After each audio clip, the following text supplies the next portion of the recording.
We didn't learn the proper tools. And so we weren't given the map to success. And that's why so many people are in debt.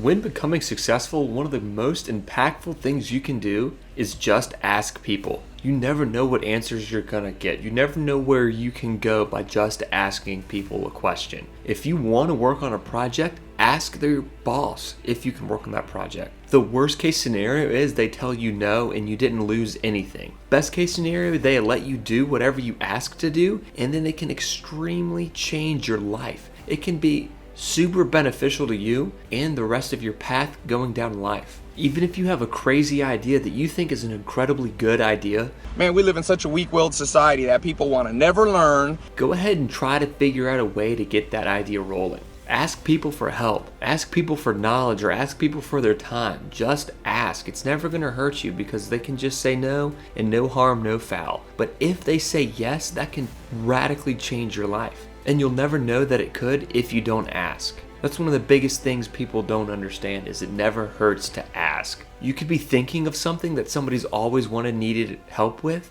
and you are the one person to ask to do it, and the person was going to be ecstatic that you want to do this because you're the first person to ask. Others may have thought of it, but you are the ones who asked and the one who's going to try to carry out that goal. You don't want to be the person that never asks. You want to be the person who takes action and says yes and does things that's going to make them grow and mature. Understand how to create appreciating assets that'll take care of you throughout your life.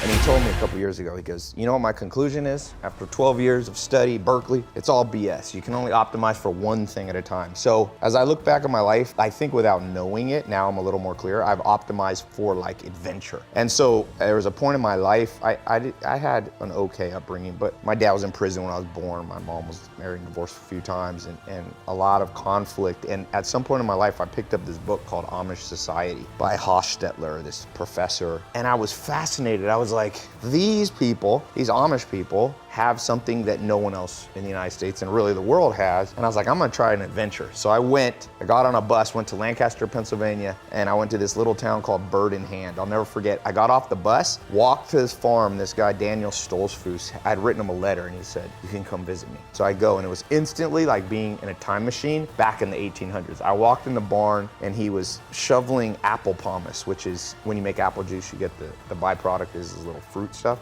Animals can't come up with an idea about what's gonna happen 2 weeks from now. I tend to disagree a bit, but in the big picture, he's definitely right. Animals, even the smartest dog, there was a border collie named Winston Cap. It's the smartest border collie, or the most famous dog, herding dog. Most of the dogs alive are related to him because everybody wanted their dogs to have puppies with this one dog from Wales in England. And even that dog had the IQ, they say, of about a 6-year-old. But even at 6 years old, you and I can't come up with ideas necessarily to project very far in the future. So here's where we're at. You have to know where good ideas come from for yourself. Now, I'm not, in this time, just so you know, there's not everything that I can cover in this book. Obviously, it's a 300-page book, but in the next few minutes, we're gonna go over what I consider some of the key takeaways so that throughout your day today, and you can come back tomorrow and the next day. My mind's still running through all the conversations I had with Arnold Schwarzenegger last night in his kitchen. Talked to him for about an hour. It's one of the greatest conversations I've ever had, and that's one of the takeaways. Think big. You know, he told me, he said he always thought big. He said, don't worry about failure so much, Tai. How far can you really fall? We're all only a few feet from the ground. And I was thinking,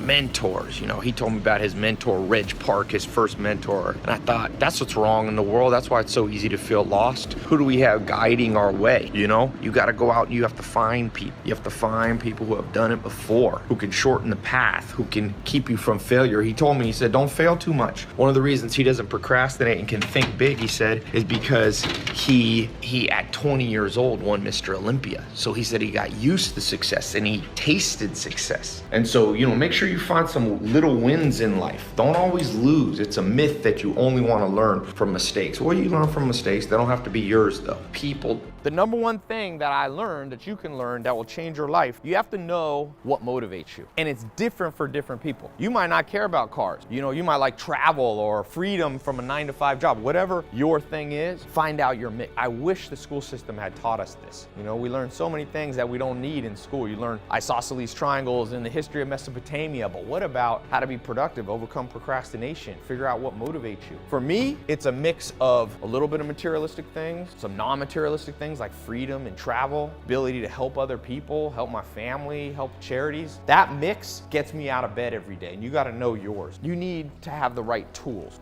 You can't just say, I'm gonna motivate myself, I'm not gonna procrastinate. It doesn't work that way. The brain doesn't work that way. In fact, I traveled the world, I found mentors, and I got them to teach me the best of what they knew, and I found 67 tools. I call it the 67 step. I'm actually gonna put a link to a presentation that I've shown tens of millions of people. It's a link right here below or above in the video. It might be down in the description, depending on where you're watching. Click that link right now. Go over to my website. It's absolutely free. You don't have to put in a credit card or anything.